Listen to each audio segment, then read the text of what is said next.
मुला आणि मुलींनो, मी नावेद अख्तर मेव, तुमचा फिजिक्स टीचर. तुमचा एकदा परत स्वागत आहे नेटिजन फाउंडेशन अकेडमी लातूर मध्ये. अर्जुन, आज जो हमारा टॉपिक रहेगा पढ़ने के लिए उसकी हम बात कर लेते हैं. हम लोगों ने कल तक काइनेमेटिक्स को खत्म किया है. काइनेमेटिक्स को खत्म करने के बाद में हम लोगों ने काइनेमेटिक्स में क्या क्या पढ़ा था उस सब का रिकॉलेशन कल हो चुका है. उसके हमने असाइनमेंट सोल्व कर लिए हैं. उसका हमारा टेस्ट भी होने वाला है बहुत ही जल्दी.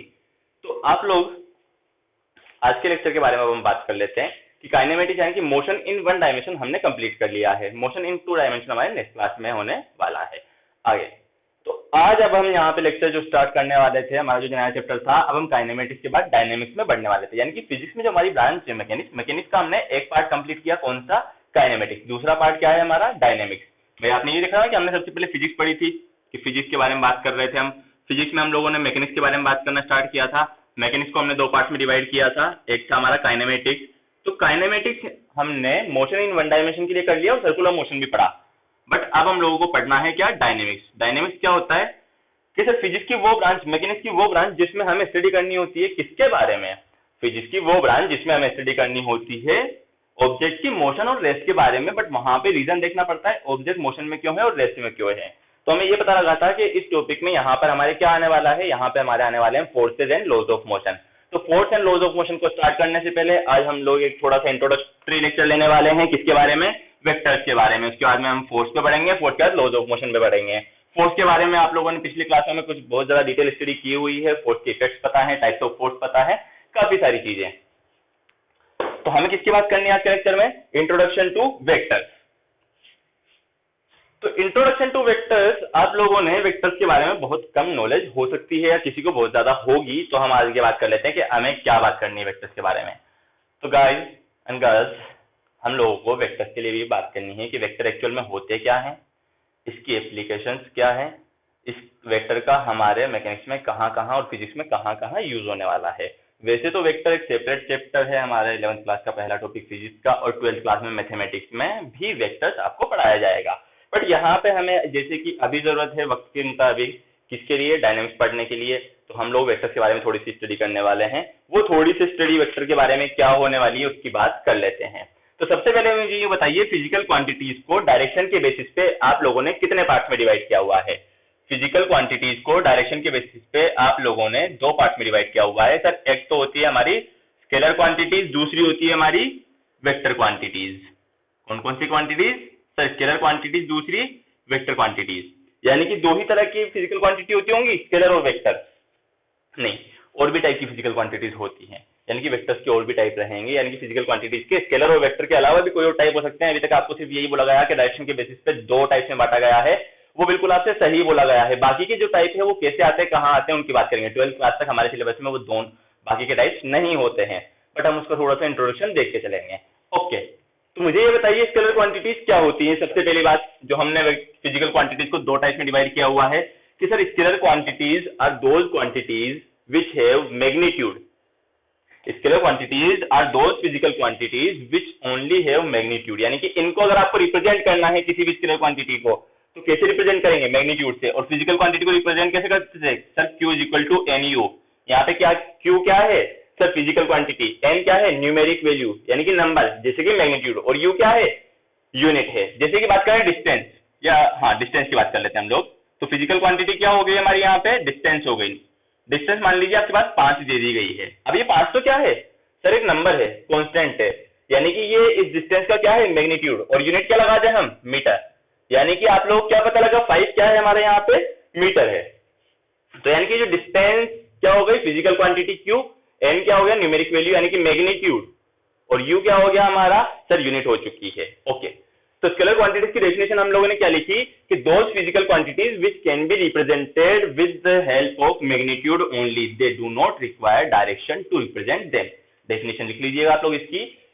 Scalar quantities are those quantities which have only magnitude to represent them, they do not have direction, are known as scalar quantities. Represent ऐसे किया जाता है, इनके पास कोई डायरेक्शन नहीं हो रही होती है. अच्छा, वेक्टर क्वांटिटीज क्या होंगी? फिर डिफाइन करो वेक्टर क्वांटिटीज को. तो वेक्टर क्वांटिटीज की अगर तुम डेफिनेशन बोलने जा रहे हो, अगर वेक्टर क्वांटिटीज की तुम डेफिनेशन बोलने जा रहे हो, तो वेक्टर क्वांटिटीज की डेफिनेशन क्या आने वाली है?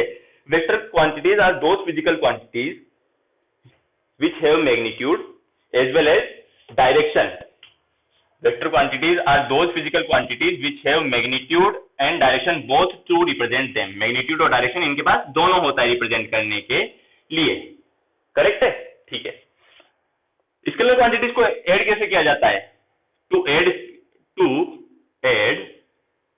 To or more scalar quantities, दो या दो से ज्यादा स्केलर क्वांटिटीज को ऐड करने के लिए क्या किया जाएगा? To add two or more scalar quantities, क्या करते हैं आप लोग? उनका एल्जेब्रिक सम कर देते हैं. कौन सा सम कर देते हैं? एल्जेब्रिक सम कर देते हैं. देखिए कैसे कि to add two or more scalar quantities we do algebraic sum. कैसे करते हैं वो देखना. आपके पास में 5 से डिस्टेंस है. एक 5 मीटर है, एक 6 मीटर है, एक 7 मीटर है. तो टोटल डिस्टेंस को क्या मैं ऐसे जोड़ दूं क्या? हाँ सर जोड़ दीजिए ना. कितना हो गया? 5 और 6 11 और 7 18. तो क्या हुआ ये? 18 मीटर. आपके पास में मान लीजिए दो स्पीड दी गई है. एक स्पीड 24 मीटर पर सेकंड, एक स्पीड 50 मीटर पर सेकंड. क्या दोनों स्पीड को ऐड कर सकते हैं? रिलेटिव वेलोसिटी अपोजिट डायरेक्शन में मूव कर दी होगी तो जी बिल्कुल ऐड कर सकते हैं. क्या ये एल्जेब्रिक सम है? जी सर बिल्कुल सम है. ओके, तो कितना आने वाला है इनकी वैल्यू? सर 24 प्लस 50 कर दीजिए. कितना आ जाएगा? 74 मीटर पर सेकंड आ जाएगा. अच्छा, मास की बात कर लेते हैं. आपके पास में दो मास हैं, एक 5 किलोग्राम का है, एक 10 किलोग्राम का है. दोनों को एक साथ ऐड कर सकते हैं? बिल्कुल सर ऐड कर सकते हैं. दोनों का टोटल मास कितना आ जाएगा? 15 किलोग्राम. तो आपने देखा कि स्केलर क्वांटिटीज को, मास भी तो स्केलर क्वांटिटी, स्पीड भी स्केलर क्वांटिटी थी, डिस्टेंस भी स्केलर क्वांटिटी है. आपने देखा कि स्केलर क्वांटिटीज को सीधे सीधे एल्जेब्रिक सम कर देते हैं, तो उनको हम क्या कर देते हैं? ऐड. बट वेक्टर क्वांटिटीज के साथ में ऐसा नहीं है. अगर वेक्टर क्वांटिटीज भी ऐसे ही ऐड हो जाती है स्केलर की तरह, तो फिर वेक्टर और स्केलर में डिफरेंस क्या रहता? इससे डायरेक्शन का डिफरेंस होता ना. बेटा डायरेक्शन का डिफरेंस है, इसी वजह से तो इनको एल्जेब्रिक सम नहीं कर सकते हैं. तो डायरेक्शन का डिफरेंस हमारे पास क्या है यहाँ पे, उसकी हम लोग पहले बात कर लेते हैं. बताता हूं आप लोगों को कैसे. देखिए, एक आपके पास ब्लॉक है, एक फोर्स एस इधर लग रहा है, दूसरा फोर्स एस इधर लग रहा है. ऑब्जेक्ट किधर मूव करेगा? क्या इधर मूव करेगा? क्या नहीं. क्या इधर मूव करेगा? नहीं. क्या इधर मूव करेगा? नहीं. क्योंकि फोर्स का रिजल्टेंट कहीं पर भी इधर नहीं है. या तो इधर मूव करेगा या इधर. यानी कि फोर्स अल्टीमेटली इसका जो रिजल्टेंट निकलने वाला है फोर्स का हमारे, वो किधर निकलने वाला है? इस वाली डायरेक्शन में. तो इनका जो एफ का रिजल्टेंट आने वाला है वो इधर आएगा. तो आपका ऑब्जेक्ट इस साइड में कहीं मूव कर रहा होगा, यानी कि नॉर्थ ईस्ट में कहीं की तरफ मूव कर रहा होगा. तो क्या इन दोनों वेक्टर्स को एफ टोटल करने के लिए, एफ टोटल निकालने के लिए क्या मैं F1 प्लस F2 कर दूं? क्या नहीं कर सकते. इनको ऐसे कभी भी ऐड नहीं कर सकते. क्यों? क्योंकि फोर्स कैसी क्वांटिटी है? वेक्टर क्वांटिटी है. तो फोर्स को कैसे ऐड करेंगे उसके बारे में बात करनी हमें है. तो यहाँ पे फोर्स को ऐड करने की बात हम आज ही के लेक्चर में करने वाले हैं, मगर अभी लिख लीजिए कि vector quantities can not be added as algebraic sum, या vector quantities can not be added by algebraic method. Vector quantities can not be added by algebraic method to add. लिख लिया दूसरा point. Vector quantities can not be added by algebraic method or as scalar quantities. To add vector quantities, अगर आपको vector quantities को add करना है तो क्या करना पड़ेगा? To add vector quantities we can use law of triangle और लॉ ऑफ पैरेललोग्राम. क्या होते हैं लॉ ऑफ ट्राइंगल या लॉ ऑफ पैरेललोग्राम, उसकी बात आज हम लोग करने वाले हैं. ठीक है, इतना लिख लीजिए आप लोग. हो गया है. यहीं से वेक्टर और स्केलर का थोड़ा सा डिफरेंस भी हो गया है, और भी काफी सारे डिफरेंस आप खुद से लिख सकते हैं. लेकिन जब यहाँ पर वेक्टर और स्केलर का डिफरेंस हो चुका है, तो इसके अलावा भी आप लोग अपने हिसाब से काफी सारे और डिफरेंस लिख सकते हैं अगर आप चाहें तो. बट वेक्टर क्वांटिटीज एक्चुअल में होती क्या है हम उसकी बात कर लेते हैं. तो सबसे पहले हम लिखेंगे यहाँ पर वेक्टर्स को रिप्रेजेंट कैसे किया जाता है. सबसे पहली बात ऐसे करेंगे. तो वेक्टर्स की डेफिनेशन लिखनी होगी तो क्या लिखेंगे? Those physical quantities which have magnitude and direction both to represent them are known as vector quantities. लिख ली डेफिनेशन कि those physical quantities which have both magnitude and direction to represent them are known as vector quantities. अब लिखिए how to represent a vector. एक vector को कैसे represent किया जाता है? तो देखिएगा, मान लीजिए मेरे पास कोई वेक्टर है A, let suppose we have a vector quantity A, let suppose we have a vector quantity, we have a vector A. तो इसको रिप्रेजेंट कैसे करेंगे देखना। To represent a vector, to represent a vector, to represent a vector, draw a line और arrow, draw an arrow. कैसे draw करेंगे, इस तरीके से देख लीजिए, ऐसे ऐसे और ऐसे।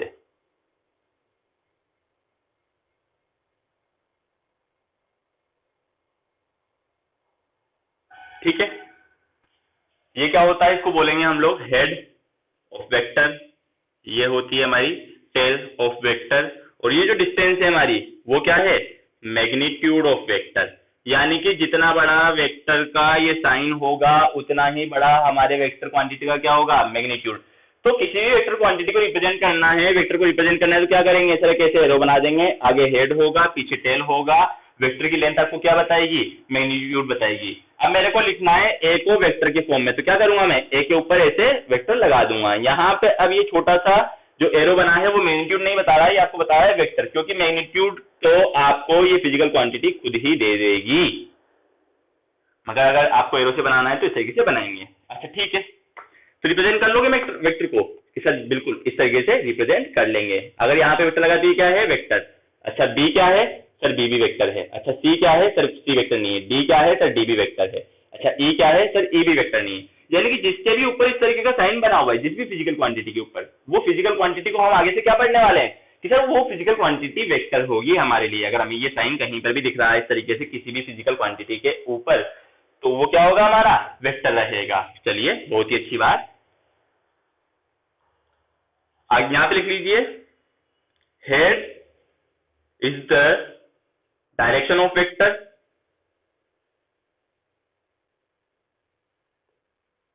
और tail is the starting point of vector, starting point, origin, initial point of vector. And length, this length shows us magnitude of vector, this length shows us magnitude of vector। लिख लिए तीनों point, this length shows us magnitude of vector, length of a vector shows us magnitude of vector। लिख लिया, yes sir लिख लिया, पूरा लिख लेना आपको वहां पे। ओके, तो if a is a vector quantity, जैसा हमने उसको माना था, then it can be expressed, उसको कैसे एक्सप्रेस कर सकते हो आप लोग, एज, सर ए लिख दो, ऐसे वेक्टर लिख दो और ऐसे लगा दो वेक्टर साइन। हो गया इतना, यस सर हो गया।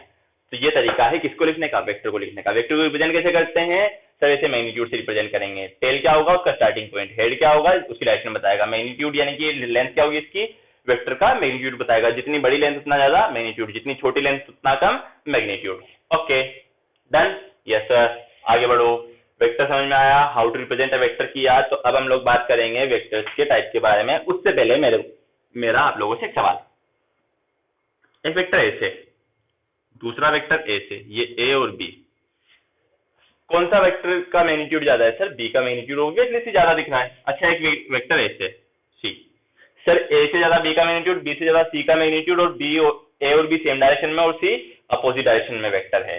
तो यानी कि ये आपको डायरेक्शन भी बता देगी, इसका इनिशियल पॉइंट इधर और हेड इधर है, इनका टेल इधर और हेड इधर है, देख लीजिए।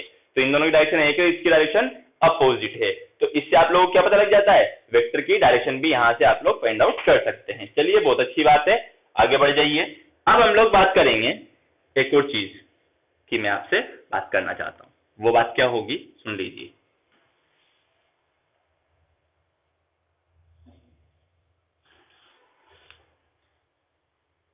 तो आगे जो हम बात करने वाले हैं, मैं आपसे बात करूंगा वेक्टर्स के टाइप्स के बारे में, वेक्टर्स के टाइप के साथ साथ डिस्प्लेसमेंट ऑफ वेक्टर।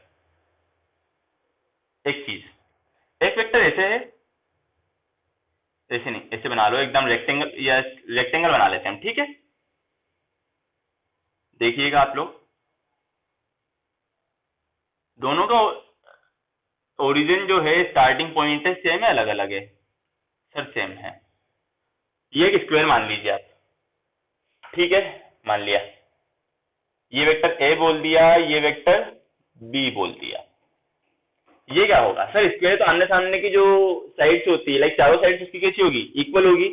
या मान लो ये रेक्टेंगल मान लो, ये वाली साइड ए है तो ये वाली साइड भी कितनी होगी? ए। यानी कि मैं इसको भी क्या लिख सकता हूँ? वेक्टर लिख सकता हूँ ना, इस तरीके से, ठीक है। अगर ये वाली साइड है तो ये भी क्या है सर? बी। इसको भी मैं इस तरीके से वेक्टर लिख सकता हूँ कि ये बी। भाई जितनी मैग्नीट्यूड इसका उतना ही मैग्नीट्यूड इसका, जो डायरेक्शन इसकी वही डायरेक्शन इसकी, तो इसको क्या लिख दिया हमने? B vector. जितना मैग्नीट्यूड इसका उतना ही मैग्नीट्यूड इसका, ये डायरेक्शन इसकी, तो हमने भी इसकी यही डायरेक्शन बना के इसको क्या लिख दिया? ए वेक्टर। इसको बोलते हैं डिस्प्लेसमेंट ऑफ वेक्टर, यानी कि वेक्टर को शिफ्ट करना। तो देखिएगा कैसे होता है डिस्प्लेसमेंट। एक वेक्टर हमारे को ऐसे बना के दिया, ठीक है, ओके सर। दूसरा वेक्टर तुम्हें ऐसे बना के दे दिया, इन दोनों के बीच का एंगल ऐसे दे दिया, ये ए वेक्टर, ये बी वेक्टर। अब मेरे को ए वेक्टर को इधर लेके जाना है। लेट्स सपोज मान लो मेरे को ए वेक्टर को क्या करना है? इधर लेके जाना है। इसका डायरेक्शन ऐसे है, दोनों की मेरे को टेल मिलानी है, क्योंकि इसकी टेल इधर है और ए की टेल इधर है। इसका हेड यहाँ पर है, ए का हेड यहाँ पर है, तो टेल मिलानी है। तो क्या करेंगे हम? बी तो सर वैसे का वैसा बना लो जैसा बना हुआ था हमारा, ये लीजिए, देखो बना दिया बी, ठीक है सर, बन गया। अब ये जो ए वेक्टर इधर बना हुआ था उसके पैरेलल में इधर वेक्टर ड्रॉ कर दो। ए वेक्टर जो इधर बना हुआ था उसके पैरेलल में वेक्टर ड्रॉ कर देंगे तो ऐसे आ जाएगा कुछ बड़ा सारा, कि यस सर ये ए वेक्टर। तो ए वेक्टर को मैंने यहां से उठा के कहां रख दिया? इधर रख दिया। पैरेलल शिफ्टिंग वेक्टर की पॉसिबल है। मान लीजिए मेरे पास एक वेक्टर है इस तरीके से, मेरे को इस वेक्टर को यहां नीचे लेके आना है, तो मैं क्या करूंगा कि एग्जैक्टली इक्वल लाइन ड्रॉ करके पैरेलली दोनों तरफ से उसका मैग्नीट्यूड ड्रॉ करके, ये भी ए वेक्टर था तो ये भी कितना वेक्टर है? ए वेक्टर है। क्यों? क्योंकि हमने इसको यहां से उठा के क्या कर दिया? यहां लेके आ गए। तो इसको बोलते हैं हम पैरेलल शिफ्टिंग ऑफ वेक्टर। बहुत ज्यादा काम की चीज नहीं है, ये डिस्प्लेसमेंट ऑफ वेक्टर है, काम का है आगे आने वाली क्लासेस के लिए। अभी मैंने आपको इंट्रोडक्शन दिया है क्योंकि हमें ये आपको ये समझ में आना चाहिए कि एक वेक्टर को उठा के दूसरे वेक्टर, लाइक उसको पैरेलल साइड पे हम मूव करा सकते हैं इस तरीके से। यहां से इसको उठा के मूव करा दिया, यहां से इसको उठा के मूव करा दिया, यहां से इसको उठा के मूव करा दिया। मान लीजिए तुम्हारे पास एक वेक्टर ऐसे है, दूसरा ऐसे है, क्या इसको यहां बना सकते हो? जी सर बिल्कुल, ये लीजिए आपका दूसरा वेक्टर तैयार हो गया। आई कहानी समझ में? यानी कि पैरेलल शिफ्टिंग पॉसिबल है। इसको नीचे लाना है तो सर ये लीजिए पैरेलल शिफ्टिंग पॉसिबल है। इसको यहां लेकर आना है तो सर ऐसे लेके आ जाओ, ये लो, होगी ना? बिल्कुल सर हो गई। अब देखो ऐसे देखो, ये वाले वेक्टर उठा के मैं यहाँ पे लेके आ गया, ये जो इसका हेड था वो ये रहा, इसकी जो टेल थी वो इसके हेड से मिला दिया मैंने। तो इस तरीके से इसको क्या बोलेंगे? Parallel shifting of vector. ये आप एग्जांपल नोट डाउन कर लीजिए, इसको बोलेंगे हम क्या?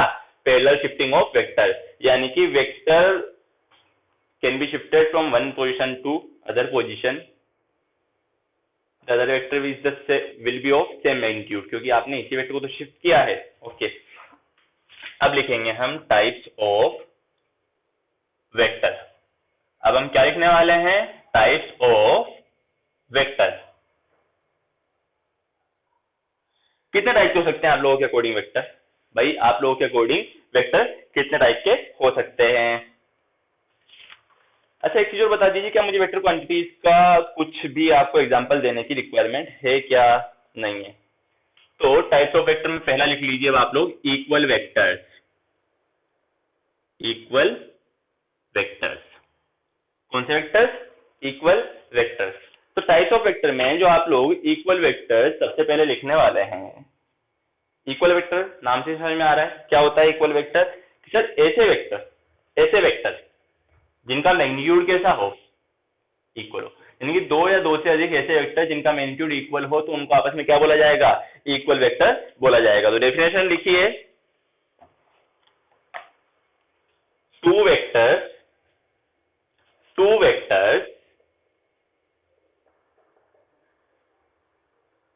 से A and B, two vectors से A and B are said to be equal when they have equal magnitude। या ऐसे लिख लो, two vectors say and B, two vectors से A and B, two vectors से A and B are said to be equal are said to be equal are said to be equal when they have कैसा magnitude, equal magnitude. अगर उनका magnitude unequal होगा तो sir unequal vector होंगे। when they have equal magnitude, जैसे कि अगर ये वेक्टर है हमारा कौन सा ए वेक्टर और ये वेक्टर है हमारा कौन सा बी वेक्टर, क्या दोनों इक्वल है क्या? यस सर दोनों इक्वल है, क्योंकि दोनों की वो क्या है टेल सेम पॉइंट से स्टार्ट हो रही है, दोनों का हेड सेम पॉइंट पे एंड हो रहा है, यानी दोनों का मैग्नीट्यूड कैसा आ गया है इक्वल आ चुका है। तो हमारे ए वेक्टर और बी वेक्टर दोनों कैसे हैं इक्वल वेक्टर से। आगे लिख लीजिए पॉइंट नंबर 2, कौन सा वेक्टर? Parallel vector. कौन से vectors? Parallel vectors. Parallel vectors मतलब क्या, नाम से समझ में आ रहा है, ऐसे दो वेक्टर जो आपस में कैसे हों पैरेलल। देखो डायग्राम बनाओ, ए वेक्टर और बी वेक्टर, क्या ये आपस में पैरेलल है क्या? Yes sir. क्या ये इक्वल भी है क्या? सर दिख तो रहे हैं। क्या ये अब इक्वल है क्या? नहीं सर अब तो अनइक्वल है। तो अनइक्वल के लिए हमें कुछ भी लिखने की जरूरत नहीं है, अनइक्वल के लिए आप बोल दीजिए टू वेक्टर्स से A and B are said to be unequal when they have unequal magnitude, यानी कि different magnitude. Parallel vector, two vectors are said to be parallel, two vectors are said to be parallel when both have same direction. Two vectors are said to be parallel when both have same direction and two vectors are said to be parallel vectors when both have same direction and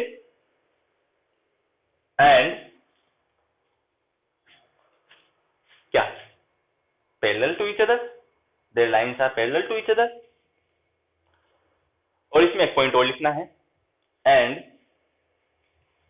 one vector, चलो इसको नहीं लिखते हैं, इतना ही काफी है। वो जो लाइन है वो इस तरीके से कि one vector is scalar multiple of other vector, वो अभी हमारे काम की नहीं है आने वाले चैप्टर्स में। तो पैरेलल वेक्टर क्या होंगे? When both have same direction and parallel to each other. तीसरा लिखिए अनपैरेलल वेक्टर्स या anti parallel vectors, anti parallel vectors. अच्छा मुझे एक चीज बताइए, क्या वेक्टर जो पैरेलल वेक्टर है उनमें दोनों का मैग्नीट्यूड सेम होना इक्वल है क्या? नहीं सर। अब एंटी पैरेलल वेक्टर क्या होंगे? अगर सर ए ऐसे जा रहा है और बी ऐसे जा रहा है तो लिख लीजिए two vectors are said to be anti parallel, two vectors are said to be anti parallel, two vectors are said to be anti parallel when they both have different directions and parallel to each other। इस तरीके से when they both have different directions and parallel to each other। ठीक है, अगला लिख लीजिए fourth number, इनका magnitude equal होना जरूरी नहीं है। अगला लिख लीजिए फोर्थ नंबर, को प्लानर वेक्टर्स। क्या होंगे कोप्लानर वेक्टर? सर नाम से ही समझ में आ रहा है हमें तो। क्या है तुम्हारा नाम? कोप्लेनर। प्लेनर का स्पेलिंग देखो, प्लेन की स्पेलिंग देखो, यानी कि एक ही प्लेन में हो, ऐसे वेक्टर जो कहां पर हो एक ही प्लेन में। लेट्स सपोज एग्जांपल, कैसे प्लेन कितने होते हैं तुम्हारे पास? एक्सिस बनाता हूं मैं, एक्स वाई जेड, ये लो एक्स वाई जेड। तो 2D की बात कर रहे हैं, 2D की कितने प्लेन है? सर एक तो एक्स वाई प्लेन है, एक्स जेड प्लेन है, दूसरा वाई जेड प्लेन, तीसरा वाई जेड प्लेन है। तो देखा कितने प्लेन है? X Y plane, Y Z plane, X Z plane. आ गए 3 प्लेन? यस सर आ चुके हैं। अब एक बात, कोप्लेनर वेक्टर्स मतलब ऐसे वेक्टर जो दोनों कहां पर हो एक ही प्लेन में हो। क्या ये दो वेक्टर्स कोप्लेनर है क्या? Yes sir. क्या ये दो वेक्टर्स कोप्लेनर है क्या? Yes sir. क्या ये दो वेक्टर्स कोप्लेनर है क्या? Yes sir. एक बात, ये एक्स वाई जेड एक्सिस में पेन के हिसाब से बताता हूं तुम्हें, इसको समझने की कोशिश करना तुम। ठीक है, दिख गया सभी को कि यस सर दिख रहा है? न्यू बता दीजिए ये कौन सा एक्सिस है? जेड एक्सिस, एक्स एक्सिस और वाई एक्सिस। ठीक है, एक चीज बताओ, ये कौन सा प्लेन है? Sir x Y plane. ये कौन सा प्लेन है? X Z plane. और ये कौन सा प्लेन है? Y Z plane. मेरा एक सवाल, क्या कोई भी दो वेक्टर कोप्लानर हो सकते हैं क्या? Can any two vectors can be coplanar? क्या कोई भी दो वेक्टर्स कोप्लानर हो सकते हैं? इस सवाल को लिख लीजिए, क्या कोई भी दो वेक्टर्स कोप्लानर हो सकते हैं? तो इसका आंसर आएगा दुनिया में हर दो वेक्टर, अगर सिर्फ दो ही वेक्टर कहीं दिए हुए ना आपको, तो वो दोनों वेक्टर हमेशा कोप्लानर होंगे, यानी कि एक ही प्लेन में होंगे। कैसे? प्लेन दिख गए? ओके। अब यूं बताइए, अगर मेरे पास दो वेक्टर ऐसे हैं, कौन सा प्लेन है ये? सर ये एक्स वाई प्लेन में है, तो एक ही प्लेन में हुए। दो वेक्टर ऐसे हैं, कौन सा प्लेन है ये? सर ये एक्स जेड प्लेन में है, ये भी कोप्लानर हुए। दो वेक्टर्स मेरे ऐसे हैं यहाँ पे, सर कौन सा प्लेन है भाई ये? तो आप बोल पाएंगे कि सर ये वाई जेड प्लेन है। तो ये दोनों वेक्टर्स कैसे हैं? ये दोनों वेक्टर्स कोप्लानर है। ये वेक्टर, अब हटा दो तीसरा एक्सिस, दो वेक्टर हमेशा एक प्लेन में ही होंगे ना? जैसा क्यों? क्योंकि एक प्लेन के लिए आपको कितने एक्सिस चाहिए? दो एक्सिस चाहिए, और दोनों वेक्टर्स अगर उन दोनों एक्सिस में भी हैं तो कैसे रहेंगे? कोप्लानर। यानी कि कोई भी दो वेक्टर हो वो हमेशा कैसे रहेंगे? कोप्लानर। जैसे कि अब इन दोनों की बात कर लेते हैं हम लोग। ये दोनों वेक्टर कैसे हैं? कोप्लानर। अभी कैसे हैं? कोप्लानर। अभी कैसे हैं? कोप्लानर। अभी कैसे हैं? कोप्लानर। अभी कैसे हैं? कोप्लानर। अभी कैसे हैं? कोप्लानर। अभी कैसे हैं? कोप्लानर। अभी कैसे हैं दोनों वेक्टर्स? सर अभी भी कोप्लानर है। अभी कैसे हैं दोनों वेक्टर्स? कोप्लानर है। अब कोप्लानर, अब कोप्लानर, अब कोप्लानर, अब कोप्लानर। यानी कि दो वेक्टर्स हमेशा कैसे होंगे? कोप्लानर्स होंगे। ओके, आगे लिख लीजिए कोलिनियर वेक्टर। आगे लिख लीजिए कोलिनियर वेक्टर।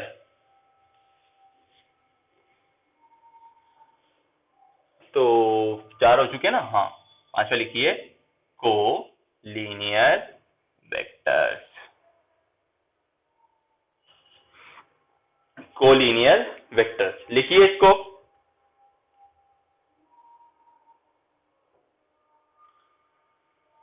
कोलिनियर वेक्टर क्या होंगे देखना। ये एक ऑब्जेक्ट है आपका, इस पे एक फोर्स ऐसे लग रहा है, एक फोर्स ऐसे लग रहा है, या दो वेक्टर आपके ऐसे स्टार्ट हो रहे हैं। दो एग्जांपल दिए। अगर कोई भी दो वेक्टर सेम सपोर्ट शेयर करते हैं, अगर कोई भी दो वेक्टर सेम सपोर्ट शेयर करते हैं, या कोई भी दो वेक्टर कॉमन सपोर्ट पे, कॉमन ऑब्जेक्ट पे एक्ट करते हैं एक ही पॉइंट पर, तो ऐसे वेक्टर्स क्या बोले जाएंगे? Collinear vector. यानी कि दोनों किसमें? एक ही लाइन में। क्या दोनों कोप्लेनर भी है क्या? Yes sir. कोई भी दो वेक्टर है तो वो हमेशा कैसे होंगे? कोप्लेनर होंगे। वो दोनों हमेशा एक ही प्लेन में अवेलेबल रहेंगे। इसमें अगर आपको कोई डाउट है तो कमेंट सेक्शन में अभी पूछ लीजिए, मैं अवेलेबल हूँ, बाद में भी पूछ सकते हैं, up to you guys, but अभी पूछ लेंगे बहुत ज्यादा बेटर रहेगा। तो कोलिनियर वेक्टर नाम से क्लियर है कि ऐसे वेक्टर जो एक ही लाइन में हो उन्हें क्या बोला जाएगा? कोलिनियर वेक्टर बोला जाएगा। अगर दो वेक्टर सेम सपोर्ट शेयर कर रहे हैं तो भी कोलिनियर वेक्टर। अगर दो वेक्टर सेम सपोर्ट शेयर कर रहे हैं तो भी कोलिनियर। दो वेक्टर सेम ऑब्जेक्ट पे, कॉमन पॉइंट पे एक्ट कर रहे हैं तो भी कोलिनियर वेक्टर। तो कोलिनियर वेक्टर की डेफिनेशन लिख लीजिए कि two vector sharing same support, two vector sharing same support और are acting on common support or are acting on common point, common support, or any two vectors which are in one line are said to be collinear vectors. Done? Yes. ये बहुत ज्यादा भी काम नहीं आने वाले हैं हमारे, मगर ये टाइप्स ऑफ वेक्टर मेरे को बताना जरूरी था तुम्हें। अब बात करते हैं हम, आपने देखा कोई भी तो फिजिकल क्वांटिटीज, यानी कि ऐसी फिजिकल क्वांटिटी, कौन सी? Scalar quantities. कोई भी तो स्केलर क्वांटिटीज को अगर ऐड करना है तो क्या करना पड़ता है? हमें सेम क्वांटिटीज को ऐड कर दीजिए। जैसे मास लिखने हैं, मेरे को दो ऑब्जेक्ट का मास एक साथ लिखना है। आपसे बोला गया ए का मास 10 किलोग्राम, बी का मास 20 किलोग्राम। टोटल मास कितना होगा दोनों का मिला के? Sir 10 + 20 = 30 kilogram. बहुत ही आसान सवाल। आपसे बोला गया एक लातूर से तुलजापुर की डिस्टेंस, आपने बोला 70 किलोमीटर।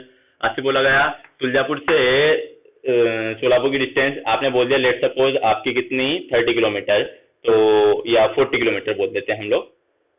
तो लातूर से सोलापुर की डिस्टेंस कितनी हुई? सर a + b कर दो ना, 70 + 40 यानी कि 110 किलोमीटर लेट सपोज हमने मान लिया। ऐसा हमारा कुछ रिजल्ट था। तो हमने देखा कि किसी भी स्केलर क्वांटिटीज को तो सीधे सीधे अलजेब्रिक सम कर दो, जैसे मैथमेटिक्स में करते हुए आए थे। मगर वेक्टर क्वांटिटीज, आपसे बोला एक ऑब्जेक्ट पे फोर्स की वैल्यू है 10 न्यूटन, दूसरे ऑब्जेक्ट पे फोर्स की वैल्यू है 20 न्यूटन, मतलब उसी ऑब्जेक्ट पे दूसरे फोर्स की वैल्यू है 20 न्यूटन। इस तरीके से एक फोर्स ऐसे लग रहा है, एक ऐसे लग रहा है। आपसे बोला गया रिजल्टेंट, तो आपने पढ़े थे बैलेंस और अनबैलेंस फोर्स। तो आप क्या करते थे, एक ही डायरेक्शन में लगने वाले सभी फोर्स को ऐड कर दिया करते थे, प्लस माइनस डायरेक्शन के अकॉर्डिंग साइन चेंज करके। मगर यहाँ पे क्या मैं 10 + 20 = 30 लिख सकता हूँ क्या? नहीं। अगर ऐसे लिख देता तो ये तो कौन सा सम है, स्केलर्स में भी ऐसे सम होता है, और वेक्टर और स्केलर दोनों को एक तरीके से ऐड कर सकते हैं क्या? नहीं कर सकते। इसका मतलब कि वेक्टर क्वांटिटीज को ऐड करने के लिए कोई और मेथड होता है, जिसको क्या बोला जाता है, हम बोलेंगे एडिशन ऑफ वेक्टर्स। कैसे होगा? उसके दो तरीके हैं, अभी बताए थे। एक तो लॉ ऑफ ट्राइंगल से कर सकते हो या लॉ ऑफ पैरेललोग्राम से कर सकते हो। कैसे करना है वो देखिए। लॉ ऑफ पैरेललोग्राम सबसे अच्छा आसान है यहाँ पर आपके लिए, तो आप लोग लिख लीजिए सबसे पहले एडिशन ऑफ वेक्टर्स। क्या लिख लीजिए आप लोग यहाँ पे? Addition of vectors.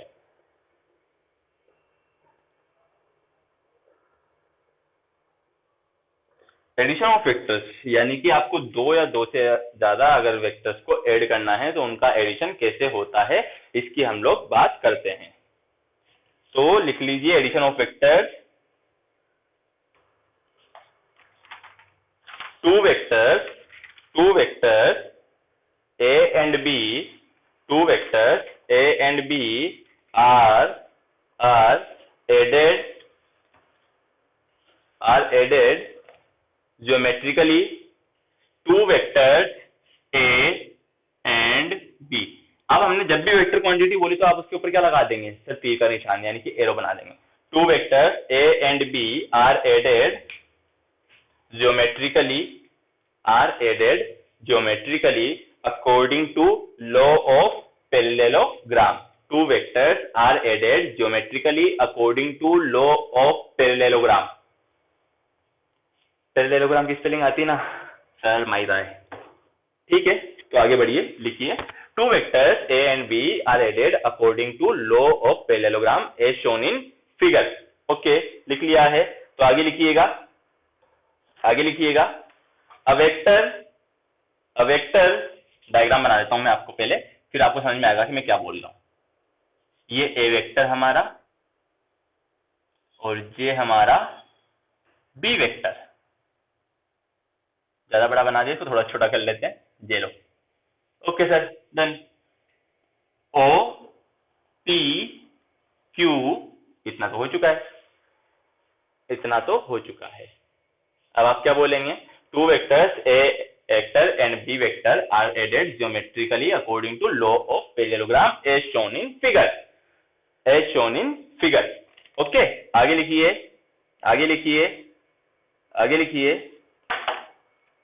we draw a parallel vector of A। we draw a parallel vector for A यानी कि OP। तो कैसे बनाओगे कि सर इस तरीके से बन जाएगा कुछ ना कुछ। ये लो P Q, इसको मैं कुछ ना कुछ R बोल देता हूं, और ये वेक्टर कौन सा है? हमारा A वेक्टर है। Okay, yes sir. हम वेक्टर को पैरेललोग्राम लॉ के अकॉर्डिंग ऐड करना चाहते हैं, तो उनको ऐड कैसे करते हैं वो लिखना चाह रहे हैं। Two vectors A and B can be added geometrically according to law of parallelogram as shown in figure. We draw a parallel vector for A vector यानी कि OP। क्या ड्रॉ किया आपने? QR। लिख लिया इतना? Yes sir. अब ये डॉट्स कंप्लीट कर लीजिए।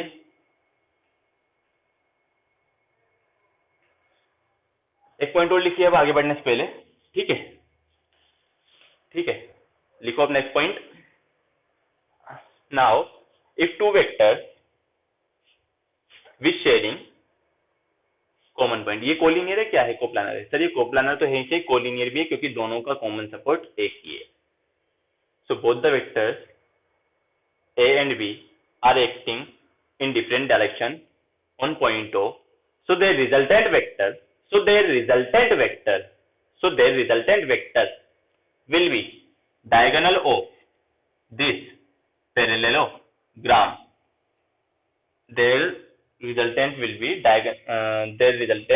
diagonal of this parallelogram, and it is also known as law of triangle। कैसे? law of triangle ऐसे बोलता है कि देखो, and it is also known as law of triangle। कैसे बोलता है वो देखो, ये वेक्टर था हमारा A वेक्टर, ये वेक्टर था हमारा B वेक्टर। तो लॉ ऑफ ट्राइंगल क्या बोलता है कि दो वेक्टर ऐसे ढूंढिए जिनका कॉमन पॉइंट एक ना हो, जो एक ही डायरेक्शन में चल रहे हो, यानी कि अब बी ऐसे चल रहा है तो ए भी ऐसे चले। तो हमने क्या करा, ए का यहाँ पे इस साइड पे एक पैरेलल ड्रॉ कर दिया। अगर दो वेक्टर बी और ए ऐसे एक ही डायरेक्शन में चल रहे हैं तो फर्स्ट वेक्टर की टेल और सेकंड वेक्टर का हेड, क्या फर्स्ट वेक्टर की टेल और सेकंड वेक्टर का हेड मिला दो, वो क्या देगा तुम्हें, लोब ट्राइंगल, यानी कि R vector is equal to क्या आएगा तुम्हारा, A vector plus B vector. इसी को बोलते हैं लोब ट्राइंगल। तो नेक्स्ट पॉइंट भी लिखना, according to law of triangle if two vectors are continuous as shown in figure like b vector and a vector, then the resultant vector will share tail with one vector and head with other vector. The resultant vector will share tail with, देखो ना b के साथ इसकी tell है और क्या b के साथ हेड है, क्या नहीं सर a के साथ है हेड, तो यानी कि tail with one vector and head with other vector, इसे रिजल्टेंट वेक्टर बोलेंगे। तो इसी के अकॉर्डिंग हमने लोब पैरेललोग्राम बनाया, लोब ट्राइंगल के अकॉर्डिंग ही। इसको अभी हम इतना सा ही रोक के रख रहे हैं यहीं पर, इसमें बहुत ज्यादा बात नहीं करनी है। मैं बता रहा था कि लोब वेक्टर में लोब ट्राइंगल भी आ चुका है। अब एक क्या कीजिए आप लोग, नेक्स्ट पॉइंट में आ जाइए, हम लोगों ने लिख लिया था, ठीक है, कि अब आप लोग नेक्स्ट पॉइंट लिख लीजिए, if two uniform vectors a and b are acting on same point, are acting on common point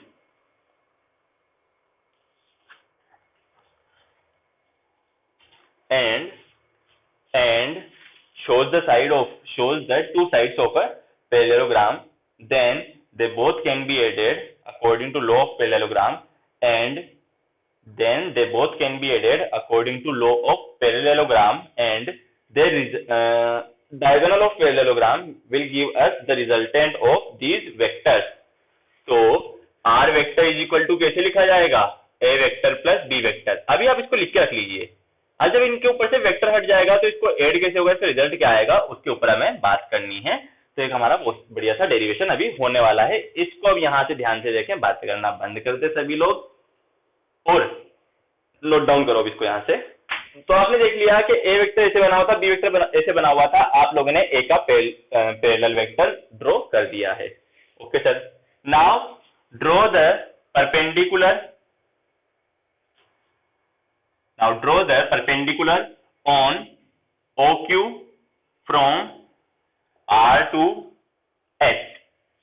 Now draw perpendicular on side OQ from R to S.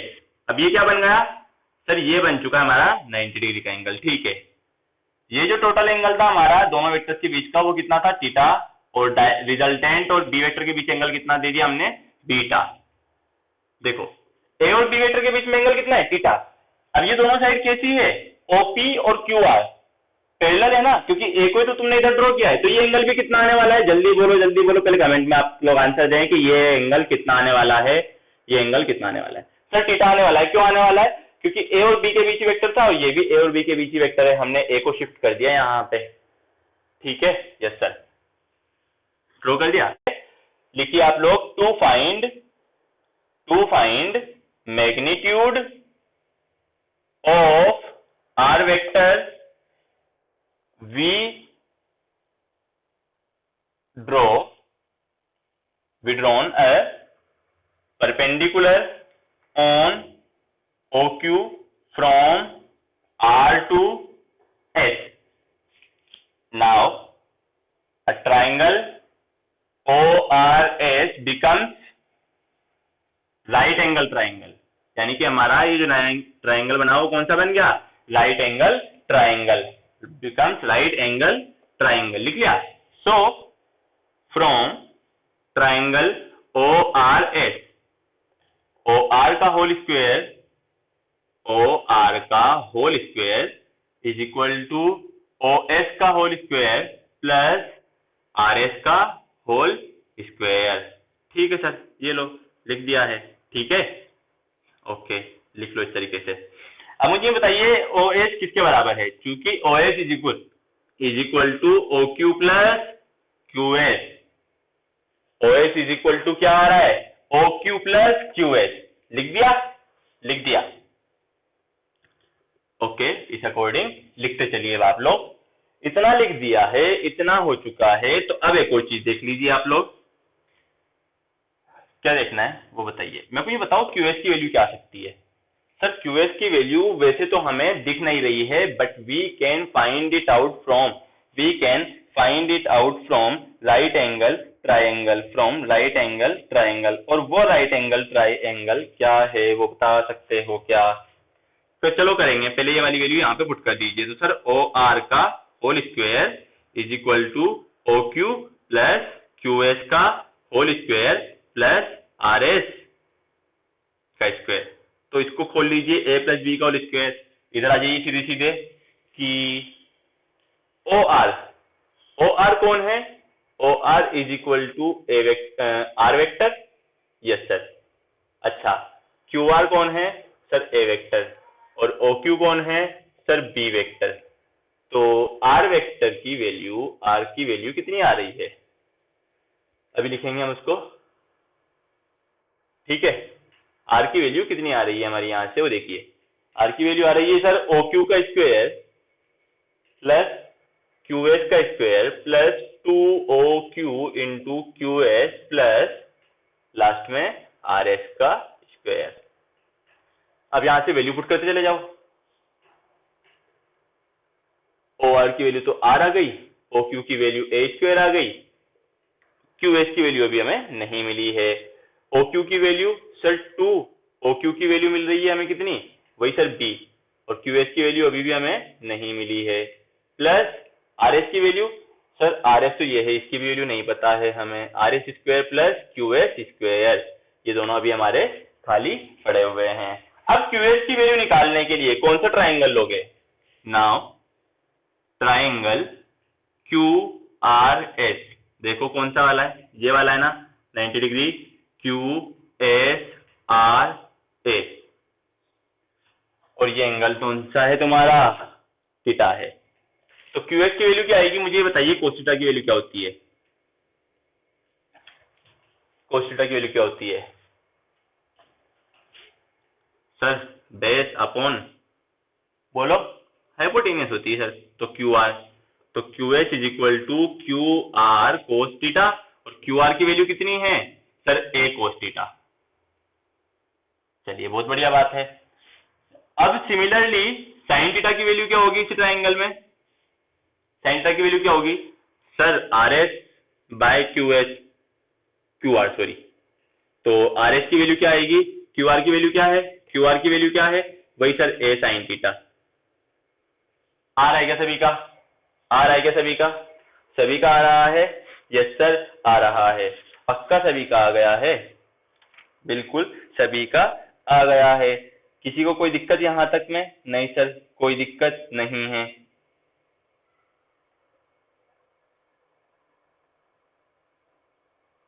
ठीक है, अगर यहां तक में आप लोगों को कोई दिक्कत नहीं है तो अब आप लोग क्या कीजिए, ये वैल्यू पुट कर दीजिए यहां ऊपर। तो R is equal to A square plus 2AB cos theta plus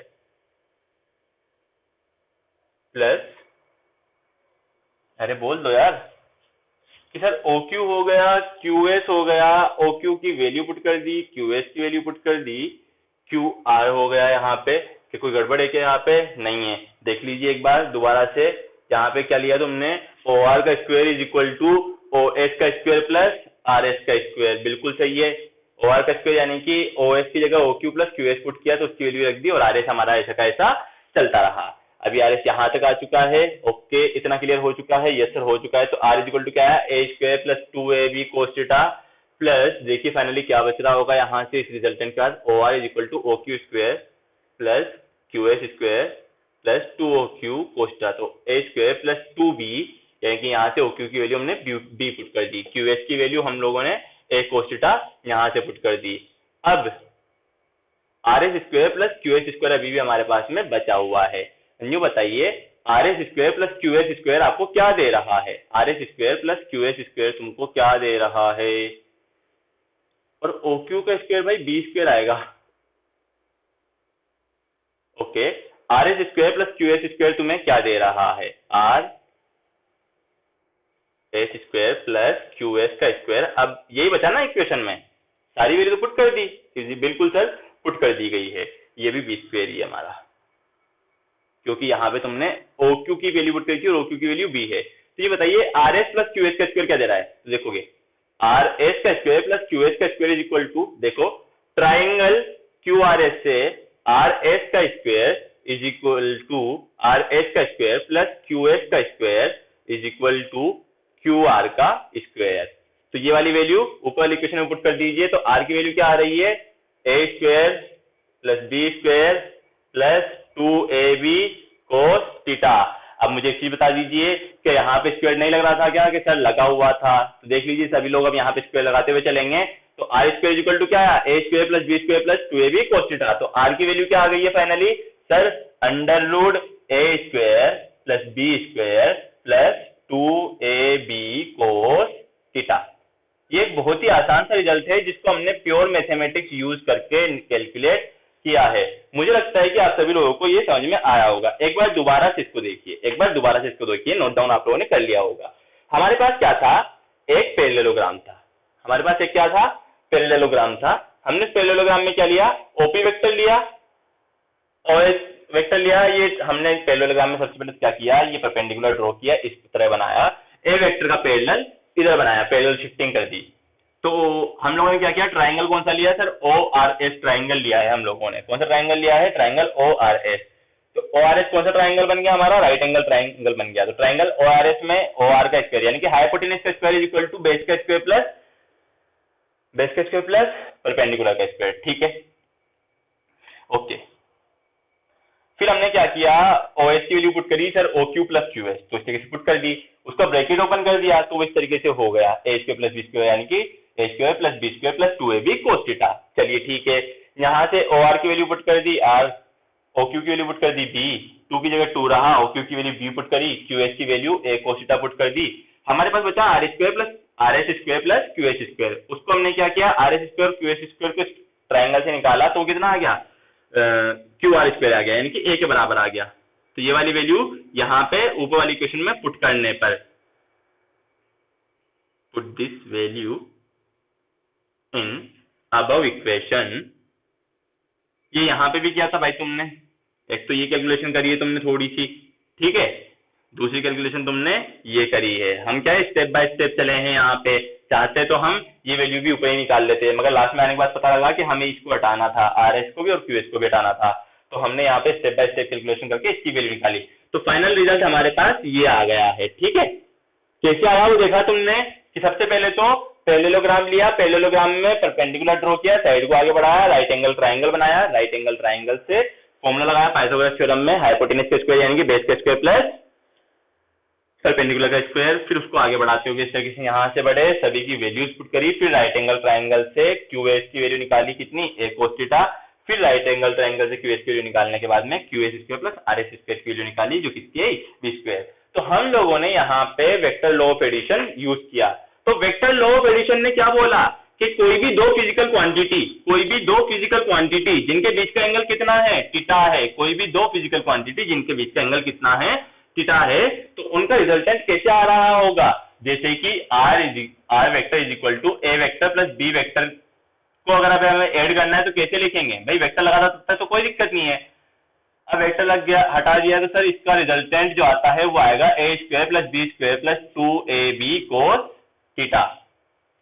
इसके कुछ एग्जांपल्स देखिए अब आप लोग। अगर आप देखते हैं कि मैं इसके ऊपर एक फोर्स लगाता हूं, कितना, एक फोर्स ऊपर की तरफ लगाता हूं एफ मैग्नीट्यूड का, सेम F1 मैग्नीट्यूड का, सेम F2 मैग्नीट्यूड का फोर्स मैं दूसरी साइड पे लगाता हूं, ठीक है। तो और एंगल कितना दोनों के बीच में, थीटा। तो इनका रिजल्टेंट किधर आएगा, सर रिजल्टेंट इधर कहीं आ रहा होगा, एफ नेट। तो एफ नेट की वैल्यू क्या आने वाली है वो बताओ, एफ नेट यानी कि resultant is equal to sir F1 का स्क्वायर प्लस F2 का square plus 2F1 F2 cos theta, यानी कि cos 90 डिग्री। cos 90 की वैल्यू कितनी होती है, 0 होती है सर। तो एफ नेट कितना आ गया हमारा, अंडर रूट का F1 square plus F2 square. अच्छा चलो सब छोड़ दो, एक और एग्जांपल लेते हैं अब हम लोग।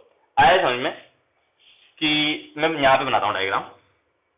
ये वेक्टर है, एक फोर्स F इधर लग रहा है, दूसरा फोर्स F इधर लग रहा है, बीच में एंगल कितना है, 60 डिग्री।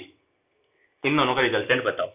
तो ए और बी दोनों की वैल्यू कितनी है सर, F है, तो F नेट की वैल्यू क्या आएगी, इस वाले फॉर्मूले में वैल्यू रख दो, F स्क्वायर 2F cos 60 की वैल्यू कितनी होती है, 1/2 होती है सर, 1/2 से 2 कट जाएगा तो ये आ जाएगा √3F स्क्वायर, यानी कि √3F आ जाएगा। ये सोल्व करके देख लो ना, cos 60 1/2, 2 से 2 कैंसिल आउट, ये F स्क्वायर हो गया तो 3F स्क्वायर हुआ तो बाहर निकालने पे √3F बचा। इसी तरीके से आप और भी एग्जांपल्स कर सकते हैं, यानी कि वेक्टर लॉ ऑफ एडिशन बहुत ही आसान था। आप लोगों को अगर ये डेरिवेशन याद नहीं भी रहता है, आप लोगों से ये डेरिवेशन मुझे लगता है सभी को समझ में आया है। इफ इन फ्यूचर हमसे अभी कोई थ्योरी में ये डेरिवेशन नहीं पूछने वाला है, अगर आप लोगों को ये डेरिवेशन याद नहीं रहता है तो आपको इस पूरे कंक्लूजन में से ये रिजल्ट याद रखना है, √a² + b² + 2ab cos theta. अच्छा मान लीजिए एक ऑब्जेक्ट का फोर्स F इधर है, दूसरे ऑब्जेक्ट का फोर्स F, मतलब उसी ऑब्जेक्ट पे फोर्स F इधर है, कितना एंगल है 180 डिग्री, तो नेट फोर्स कितना आएगा ऑब्जेक्ट पे, सर F1 लिख दो, F2 लिख दो, sir F1 square F2 square 2F1 F2 cos 180 लिख दीजिए आप लोग, आ जाएगा यहाँ से आंसर बिल्कुल। अच्छा एक बॉल है, उसकी V1 वेलोसिटी से इधर जा रही है और V2 वेलोसिटी, यानी कि इसके पास वेलोसिटी के दो कंपोनेंट हैं, ये एंगल थीटा है, तो वेलोसिटी का रिजल्टेंट किधर आएगा sir, V net √V1 square plus V2 square plus 2V1 V2 cos theta. इसी को बोलते हैं वेक्टर लॉ ऑफ एडिशन। अगर आप लोगों का ये कंप्लीट हो गया है और यहाँ तक की कहानी समझ में आ चुकी है आप लोगों को, तो बहुत ही अच्छी बात है। अब हम लोग आगे बढ़ जाते हैं। तो यहाँ पे जब वेक्टर हो चुका है तो इससे आगे की हम बात नहीं करेंगे, हम इसको यहीं रोक देंगे। और वेक्टर्स की अगर अब हम बात करनी है तो वेक्टर में क्या पढ़ा हमने आज सबसे पहले, सर हमने पहले पढ़ा स्केलर, फिर पढ़ा वेक्टर। स्केलर क्वांटिटीज में क्या पढ़ा था हम लोगों ने, स्केलर क्वांटिटीज वो जिनके पास में सिर्फ और सिर्फ क्या होता है, मैग्नीट्यूड होता है, डायरेक्शन नहीं होती है। स्केलर क्वांटिटीज का एल्जेब्रिक सम आसानी से हो जाता है। वेक्टर क्वांटिटीज को स्केलर क्वांटिटीज की तरह एल्जेब्रिक ऐड नहीं कर सकते। इनको ऐड करने के लिए क्या करना पड़ता है, तो इनको ऐड करने के लिए पाइथागोरस थ्योरम साथ में एक, अच्छा तुम तो लॉ का नाम बताओ क्या आया फाइनली। चल लॉ का नाम था parallelogram law of addition, parallelogram law of vector addition. दूसरा लॉ क्या था सर, दूसरा लॉ था हमारा लॉ ऑफ ट्राइंगल। एक मिनट रुक जाइए अब आप लोग।